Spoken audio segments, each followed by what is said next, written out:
சிலை ஒன்று தான் சொல்லிச்சு. நான் வந்து எப்படி நான் சொல்கிறேன், புரட்சி தலைவர் வீட்டுக்கு நான் போயிருந்தேன்.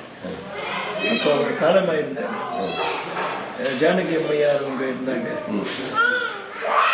அம்மா கூட பேசிக்கிட்டு இருந்தாங்க. நீ வாப்பா அப்படின்னு என்னை கூப்பிட்டு போனாங்க. கூப்பிட்டு போய் இல்லைப்பா பூஜை ரூம் பாரு அப்படின்னு சொன்னாங்க.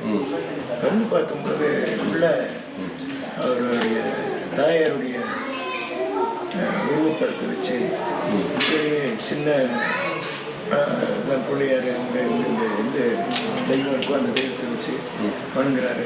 அதில் தாய்க்கு தான் முதல் இது கொடுத்துருக்காரு. அப்போ அதை பார்த்தப்போ என் மனசில் ரொம்ப ஆழமாக பதிஞ்சிடுச்சு. அது உண்மை. நான் வந்து இதுக்காக நான் சொன்னேன். அது உண்மை. நான் கண்ட உண்மை. அது என் உள்ளத்திலேயே இருந்தது. அதுக்கப்புறம் நான் வந்து ஒரு அட்வொகேட்டுக்கு எப்போவுமே ஃபோன் பண்ணுவேன். ஃபோன் பண்ணும்போது ஒரு ரிங் டோன் வரும்.